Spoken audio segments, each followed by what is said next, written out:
आप जॉब करते हैं या फिर आपका इनकम बहुत ही कम है, तो आप अपने पैसा की कंपाउंडिंग कैसे बढ़ा सकते हैं? आप अपने पैसा को कैसे इन्वेस्टमेंट करेंगे जिससे आपके पैसे की ग्रोथ बढ़े और आप जल्दी रिटायरमेंट हो सकते हैं, कम उम्र में फाइनेंशियल फ्रीडम अचीव कर सकते हैं और मात्र 25 साल की उम्र में एक करोड़पति बन सकते हैं। मान लेते हैं कि आपका इनकम है 50,000 रुपया और आपके पास सेविंग करने के लिए कुछ भी नहीं बचता है और आप मात्र 3,500 रुपया इन्वेस्टमेंट करके आप एक करोड़पति इंसान बन सकते हैं और 25 साल की उम्र में आप रिटायरमेंट भी हो सकते हैं। तो आइए एक एग्जांपल से समझते हैं कि आप अपने पैसा को कैसे इन्वेस्टमेंट करेंगे जिससे आपका पैसा की कंपाउंडिंग बढ़ेगी, आपका पैसा की ग्रोथ बढ़ेगी और आप जल्दी रिटायरमेंट हो सकते हैं। देखिए, अगर आपके पास अब अभी के टाइम में मान लेते हैं कि 10 लाख रुपया है, तो क्या अगले साल इस 10 लाख का वैल्यू बढ़ेगी या फिर घटेगी? देखिए, अगर आप अपने पास में रखें, अपने हाथ में रखें, तो इस पैसा की वैल्यू धीरे धीरे घटती चली जाएगी। यही आप इस पैसा को इन्वेस्टमेंट कर देते हैं, सेविंग कर देते हैं, कहीं पर आप इन्वेस्टिंग कर देते हैं, तो इस पैसा की ग्रोथ बढ़ेगी, इस पैसा की जो पावर बढ़ेगी और धीरे धीरे इसका कंपाउंडिंग देखने को मिलेगा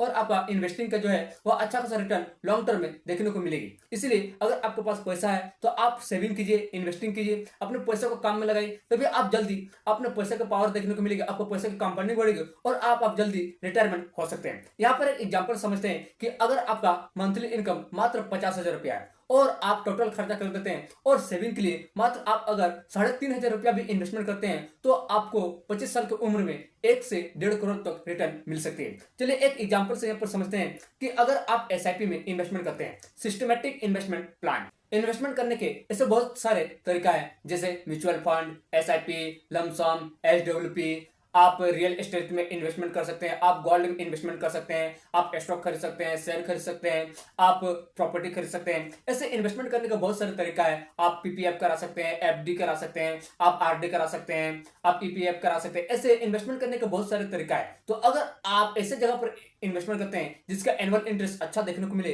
तो आपको पैसा की पावर जल्दी बढ़ती है और आपको पैसे की जो कंपाउंडिंग है देखने को मिलती है और लॉन्ग टर्म में आपको अच्छा रिटर्न निकाल के दे सकती है। तो यहाँ पर एक एग्जांपल लेकर समझते हैं कि अगर आप एसआईपी, सिस्टमेटिक इन्वेस्टमेंट प्लान में इन्वेस्टमेंट करते हैं और अगर 15% एनुअल इंटरेस्ट मिलती है और मात्र आप 3500 रुपया इन्वेस्टमेंट करते हैं तो 25 साल बाद आपका रिटर्न कितना मिलेगा? देखिए, यहाँ पर इन्वेस्टमेंट कितना कर रहा है आप हर महीना, आप एसआईपी में इन्वेस्टमेंट करते हैं 3,500 रुपया, ठीक है, और एनुअल इंटरेस्ट यहाँ पर अप्रोक्स मान लेते हैं 15% और आप पूरे 25 साल तक इन्वेस्टमेंट करते हैं तो आपका टोटल इन्वेस्टमेंट अमाउंट हो जाएगा वह है 10.5 लाख रुपया और आपको 15% के हिसाब से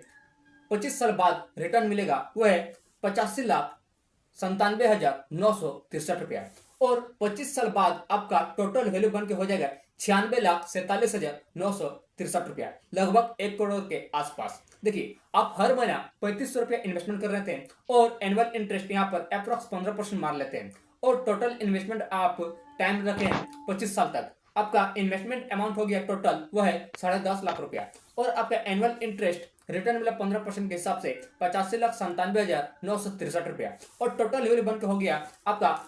96,47,963 रुपया, लगभग 1 करोड़ के आसपास। यही अगर 30 साल तक इन्वेस्टमेंट रखते हैं तो आपका डायरेक्ट डबल हो जाता है। देखिए, अगर आप 30 साल तक इन्वेस्टमेंट रखते हैं 3500 रुपया हर महीना 15% के हिसाब से तो आपका टोटल इन्वेस्टमेंट अमाउंट हो जाता है 12,60,000 रुपया और आपका एनुअल इंटरेस्ट रिटर्न मिलता है 1,84,51,196 रुपया और टोटल वैल्यू आपका बन जाता 1,97,11,196 रुपया। यही अगर आप और 5 साल एक्सटेंड करते और आप 5 साल इन्वेस्टमेंट रखते तो आपका 2 करोड़ का डबल डायरेक्ट 4 करोड़ तक हो जाता है। तो देखिए, आप मात्र एक छोटी सी अमाउंट इन्वेस्टमेंट करके 25 साल की उम्र में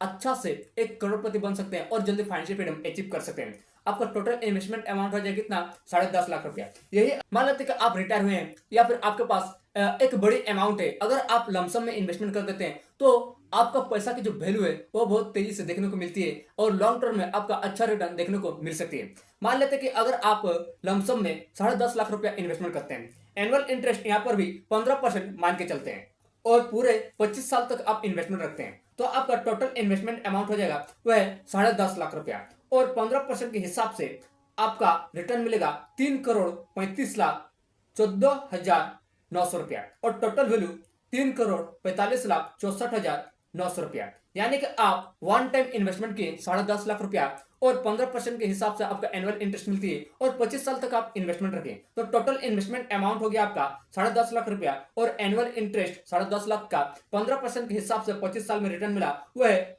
3,35,14,900 रुपया और टोटल वैल्यू बन के हो गया 3,45,64,900 रुपया। यानी कि आप मात्र वन टाइम 10 लाख रुपया इन्वेस्टमेंट करके 25 साल की उम्र में 3.5 करोड़ तक रिटर्न निकाल सकते हैं और आप 5 साल इन्वेस्टमेंट रखते हैं यानी कि 10.5 लाख रुपया आप 15% के हिसाब से 30 साल तक इन्वेस्टमेंट रखते हैं तो आपका टोटल इन्वेस्टमेंट अमाउंट हो जाता 10.5 लाख रुपया और एनुअल इंटरेस्ट 10.5 लाख का 15% के हिसाब से 30 साल बाद रिटर्न मिलता वह है 6,84,72,361 रुपया और टोटल वैल्यू बन के हो जाता आपका 6,95,22,361 रुपया। तो देखिए अगर आप छोटी सी अमाउंट अगर इन्वेस्टमेंट करते हैं तो और आप लॉन्ग टर्म तक इन्वेस्टमेंट रखते हैं तो लॉन्ग टर्म में आपका अच्छा खासा रिटर्न निकाल के दे सकती है। आप छोटे छोटे अमाउंट इन्वेस्टमेंट कीजिए, अगर आपका सैलरी कम है, आपका इनकम कम है तो आप छोटी बहुत अमाउंट इन्वेस्टमेंट कीजिए, लॉन्ग टर्म तक इन्वेस्टमेंट कीजिए, जल्दी इन्वेस्टमेंट करना शुरू कीजिए तभी आपका पैसा की कंपाउंडिंग देखने को मिलेगी और आपको लॉन्ग टर्म में ज्यादा रिटर्न निकाल के दे सकती है। देखिए आप SIP में इन्वेस्टमेंट कर सकते हैं, SWP में इन्वेस्टमेंट कर सकते हैं, आप म्यूचुअल फंड, रियल एस्टेट, आप अच्छे से एनालिसिस कीजिए, अच्छे से रिसर्च कीजिए,